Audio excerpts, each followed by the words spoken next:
When I first returned to John Jay, I wasn't scared or nervous at all, but there was a little part of me that was wondering if I would blend in because, not just physically, you look just like every other college student, but just in terms of mentality and in terms of the way you see the world. They're in their unit one day, 2 weeks later they're in school.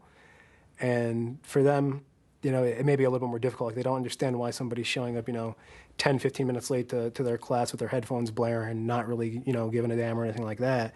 And, meanwhile, they're there 15 minutes early, sitting there patiently just waiting for the class to start. So think of an hourglass. An hourglass has a fixed set in the middle and a fluid, so like outer exterior. So outside it's a fluid, inside it's a fixed. And we use that as a military term because before you were in the military, you're fluid. In the military, you're fixed. And now out of the military, you're back to fluid again. My friends are like, are you sure you want to leave? You don't want to stay in. For me, I wanted to experience something different other than the Army. So Army is basically a stepping stone for me. I appreciate civilians.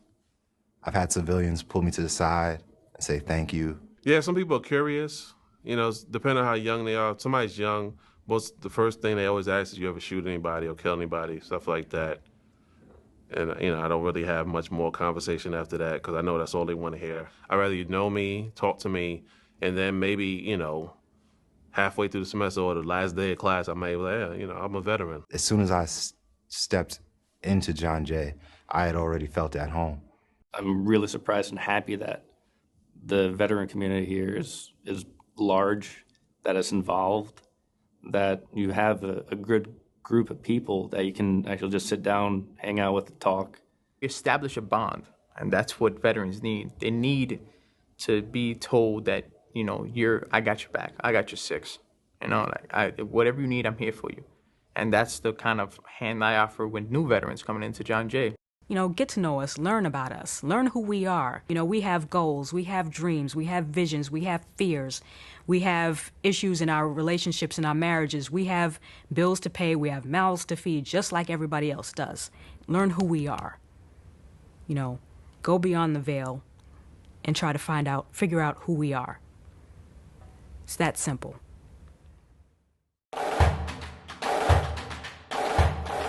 He's the man. Basically, he is the man. I met the guy. He's military.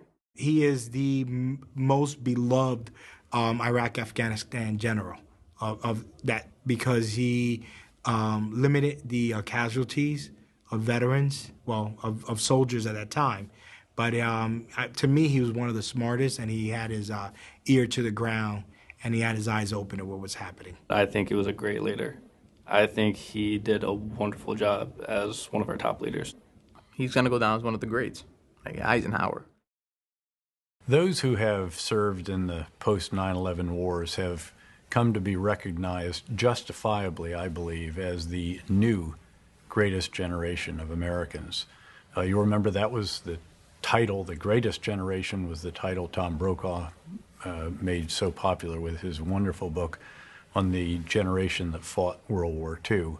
And in fact, he was with my unit when I was a division commander of the great 101st Airborne Division in 2003 in northern Iraq, saw all that our soldiers were doing and the magnitude of the tasks, the variety of the tasks, the scope of them, and was really quite astonished, I think, and very impressed. And as he was getting ready to get on the helicopter and go back to Baghdad, he grabbed me and shouted into my ear over the noise of the turning blades, if that World War II generation was the greatest generation, surely the men and women we've seen today are the new greatest generation.